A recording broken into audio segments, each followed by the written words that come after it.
don't really seem to understand why a lot of so-called Christians have decided to make themselves religious hooligans. When I use the word religious hooligan, I'm talking in this light based on the regular practice of Christians, or so those who assume that they are Christians, coming out very early in the morning with huge megaphone as early as 5 o'clock in the morning to wake people up. You know that sleep, that early morning sleep, that is the sweetest. Now they come wake you up with their morning cry, and when you come out to complain, they will remind you of how the Muslims in the north, how they do theirs, and nobody complains about it. So why must we as Christians here in the south complain when they come out for morning cry?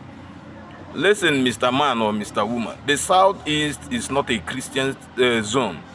All right, even though that there is a dominance of Christianity in the southeast now, even half of those population are Gada Christian. Some one leg in church, some one leg in Ordinana. All right, but yet you come out to preach. Now, very early in the morning, there are two categories of people that you might be disturbing. All right, there are those who spend a huge chunk of their night either reading or making research, and then just for them to have a little nap, you come wake them up. And then in the other hand, also there might be elderly people who are sickly and they are trying to rest, because sometimes when people get old, you see they start suffering from insomnia, and then you notice that very early in the morning when the weather are cool, they try to have some nap, and then you bring these megaphones and you drop it on their windows, and then you're screaming and shouting. By that time in the morning, I feel that the first thing you should have been doing is to actually stay in your own house, pray your own prayer, pray with your own family. All right, that message that you want to pass across to the general public, first of all, imbibe them in your own children. All right, because now most times when you talk against some of these practices, what they say is, oh yeah, if you go, now this one is a lost soul, it's irredeemable, you are lost forever. All right, lost how? That someone does not accept your religion or the way you chose to go about your own religious practices does not mean that the person is a lost soul. Now, where your right stops is where another person's own right starts.